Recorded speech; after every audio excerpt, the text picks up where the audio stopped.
Če opazujete v bistvu današnje smučarje, verjetno veliko lažje komunicirajo s svojimi, kot ste vi to v vaših časih. Ja, v času sodobne digitalne tehnologije je vse skupaj zelo hitro.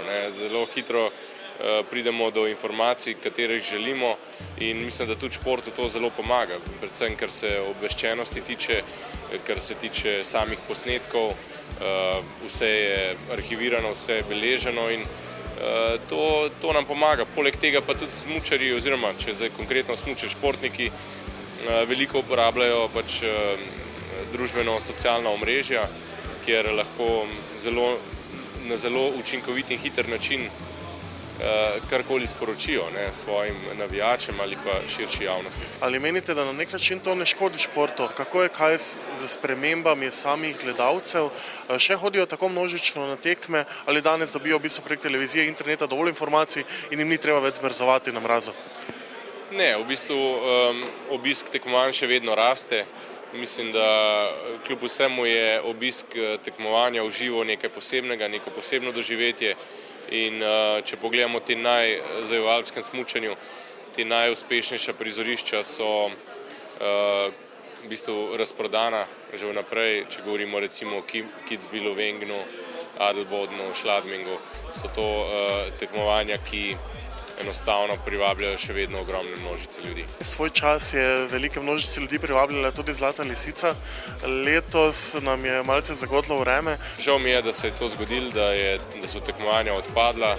Mislim, da so organizatorji vložili ogromno truda v pripravo proge, v izvedbo tekmovanja, vendar narava je bila tokrat močnejša. Kako težko je spremeniti te termine, v katerih se na določenih prizoriščih odvijajo tekme? Kar se samega zimskega termina tiče, mislim, da ta 15. januar, da je kar idealen, vendar upam, da se to ne zgodi več, da bo takšna odjuga. Kaj pa potem pravite na marčevski termin Pokala Vitranc?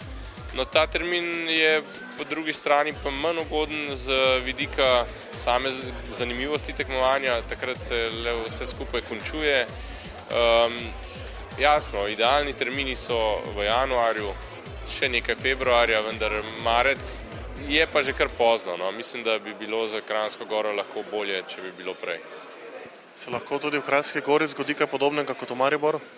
Ja, zgodi se lahko vedno, vendar še vseeno je kar nekaj časa do takrat. Mislim, da bojo lahko še tudi obilico umetnega snega naredili do takrat, ampak jasno, zgodi se pa lahko vedno, vsekakor. Bi nočne tekme to kar rešili, oziroma bile po vašem mnenju tudi zanimive za gledalce? Ja, vsekakor. Mislim, da je to možno. Nočne tekme so izjemno priljubljene, tako med tekmovalci kot tudi gledalci, in pa tudi, bi rekel, po samih televizijskih rejtingih so visoko uvrščene. Menim pa, da zdaj, kar se Kranjske gore tiče, še nima urejene razsvetljave po smučišču. Zdaj v Mariboru bi se verjetno to prej dalo narediti. Ja, zakaj pa ne? Vsekakor zagovarjam nočne tekme. Kako pogosto se še vi osebno lahko spustite po strminah, koliko še imate časa?